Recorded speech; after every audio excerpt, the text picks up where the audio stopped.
శ్రీ గురుభ్యో నమః. శ్రీ మహాగణపతి నమః. 13 ఏప్రిల్ 2025 నుండి 19 ఏప్రిల్ వరకు ద్వాదశ రాశుల వారికి చంద్రమాను అనుసరించి గోచార రీత్యా ఈ వారం ఎలా ఉండబోతుంది అనేది చూద్దాం.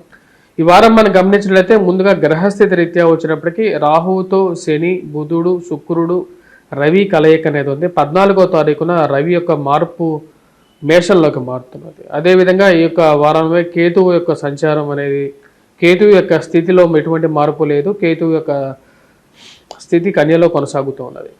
గురువు యొక్క స్థితి వృషభంలో, అదేవిధంగా మిథునంలో ఉన్నటువంటి కుజుడు గత వారమే తన యొక్క మార్పు చేసుకొని కర్కాటకంలో రావడం అనేది జరిగింది. ఇటువంటి గ్రహస్థితి రాబోతున్నటువంటి వారం రోజుల పాటు ద్వాదశ రాశుల వారికి చంద్రమానాన్ని అనుసరించి గోచార రీత్యా ఈ వారం ఎలా ఉండబోతుంది అనేది చూద్దాం. వృషభ రాశి వారికి ఈ వారం సానుకూలమైనటువంటి ఫలితాలు గోచరిస్తూ ఉన్నాయి. వృత్తిపరంగా, వ్యాపారపరంగా అనుకూలంగా ఉంటుంది. కుజుడు అనుకూలమైనటువంటి స్థితిలో అత్యధికమైనటువంటి బిందువులతో ఉన్నాడు. ఇది కోర్టు సంబంధితమైన వ్యవహారాల్లో సానుకూలమైనటువంటి ఫలితాలు ఇస్తుంది. మధ్యవర్తి పంచాయతీల్లో అనుకూలంగా ఉంటుంది. కోర్టు సంబంధితమైన విషయాలతో పాటు భూ సంబంధితమైనటువంటి లావాదేవీలు ఒక ముగింపు పలకాలనుకుంటారు. ఎవరినో కొన్ని పట్టుకొని రాజకీయ అందదండలైనా సరే వాడి ఒక అడుగు ముందుకు తీసుకెళ్ళాలి ఎలాగైనా సరే అని చెప్పి భావిస్తూ ఉంటారు. దానికి తగిన విధంగానే రాజకీయమైనటువంటి అనుకూలత కలిసి వచ్చే విధంగా ఉంటుంది. రాశి వారికి వృత్తిపరంగా, వ్యాపారపరంగా అనుకూలంగా ఉంటుంది. విద్యార్థులు మ్యాథమెటిక్స్, యాప్టిట్యూడ్, రీజనింగ్లో బాగా రాణించగలుగుతారు. ఈ రాశిలో ఉండేటువంటి వారు ముఖ్యంగా ఎవరైతే ఈ యొక్క రొటేషన్ చేసేటువంటి వారికి అనుకూలంగా ఉంటుంది. వివాహ ప్రయత్నాల్లో ఒక అడుగు ముందుకు పోవటం సానుకూలమైనటువంటి ఫలితాలుగా గోచరిస్తూ ఉన్నది. ఈ రాశిలో ఉండేటువంటి వారికి ఉన్నటువంటి పేరు ప్రఖ్యాతుల విషయంలో సానుకూలమైనటువంటి ఫలితాలు పొందగలుగుతారు.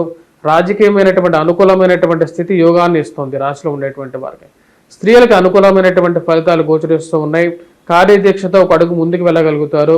బిజినెస్ను ముందుకు తీసుకెళ్లాలని చెప్పి మీరు అనుకున్నటువంటి నిర్ణయం ముందడుగు పడుతుంది. నూతన ఉద్యోగ ప్రయత్న సంబంధితమైన విషయాల్లో సానుకూలపడే విధంగా ఉంటుంది. ఈ రాశిలో ఉండేటువంటి వారు ముఖ్యంగా ఎవరైతే కాంట్రాక్టర్స్, రియల్ ఎస్టేట్ చేసేటువంటి వారికి కూడా సానుకూలమైనటువంటి ఫలితాలే గోచరిస్తూ ఉన్నాయి. ఈ రాశిలో ఉండేటువంటి వారు ముఖ్యంగా నూతన ఉద్యోగ ప్రయత్నాల్లో చేసే సమయాల్లో సానుకూలపడే విధంగా ఉంటుంది. ఖర్చు ఏదైతే జరుగుతుందో ఖర్చును కొద్ది కంట్రోల్లో పెట్టుకోవాలనుకుంటారు. దుబారా ఖర్చును తగ్గించుకోవాలని చెప్పి చేసేటువంటి ప్రయత్నాల్లో ఆచరణలోకి తీసుకురావాలి. అనవసరమైనటువంటి ఖర్చులకు దూరంగా ఉండాలి అని అనుకుంటారు. అనుకున్నటువంటి విషయాన్ని ముందుకు తీసుకురావడం జరుగుతుంది. విద్యార్థులతో ముఖ్యంగా బాతృ సంబంధితమైన విషయాలకి అనుకూలంగా ఉంటుంది. ఈ రాశిలో ఉండేటువంటి వయోవృద్ధులకి ఆరోగ్యపరంగా సానుకూలమైనటువంటి ఫలితాలు గోచరిస్తూ ఉన్నాయి. వారం ప్రథమంలో ఎక్కువగా సానుకూలంగా ఉంటుంది. వారాంతంలో కొంచెం ఆరోగ్యపరంగా కొన్ని జాగ్రత్తలు తీసుకోవాలనుకుంటారు. మూలికా వైద్యం, ఆయుర్వేదిక వైపు ఎక్కువగా మనసు మల్లుతూ ఉంటుంది. యోగా, మెడిటేషన్ చేయాలని చెప్పి నిర్ణయించుకుంటారు. ఈ రాశిలో ఉండేటువంటి వారికి అనుకూలమైనటువంటి షష్టగ్రహ కూటమి కుజుడు యొక్క స్థితి సానుకూలంగా ఉంది. ఇది యోగాన్ని ఇవ్వగలుగుతుంది. రాజకీయంగా మీరు చేస్తున్నటువంటి ప్రయత్నాల్లో ఒక అడుగు ముందుకు పడుతుంది. ఇది మానసికమైనటువంటి సంతోషానికి ఇవ్వగలుగుతుంది. మీరు చేస్తున్నటువంటి కష్టానికి ఉన్నతాధికారుల యొక్క మెప్పు సానుకూలమైనటువంటి ఫలితాలు ఇస్తుంది. ప్రమోషన్స్, ఇంక్రిమెంట్స్ గురించి ఆలోచించాలి. ఉద్యోగం మార్పు చేర్పులు చేసుకోవాలని చెప్పి ఆలోచిస్తారు. దానికి తగినట్టు విధంగానే ముందుకు వెళ్తారు. వారాంతాల్లో బంధువుల యొక్క సంతోషం, బంధువుల ఇంట్లో వివాహ వేడుకలు, స్నేహితుల యొక్క ఇంట్లో వివాహ వేడుకల్లో పాల్గొనాలి అని చెప్పి నిర్ణయించుకుంటారు.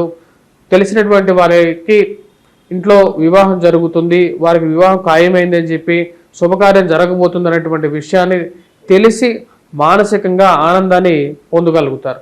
ఈ రాశిలో ఉండేటువంటి వారు ఈ యొక్క వారం ముఖ్యంగా సూర్యారాధన చేసుకోవాలి. సూర్యగ్రహ ఆరాధన చేసుకోండి. ఇది అనుకూలమైనటువంటి ఫలితాలు ఇస్తుంది.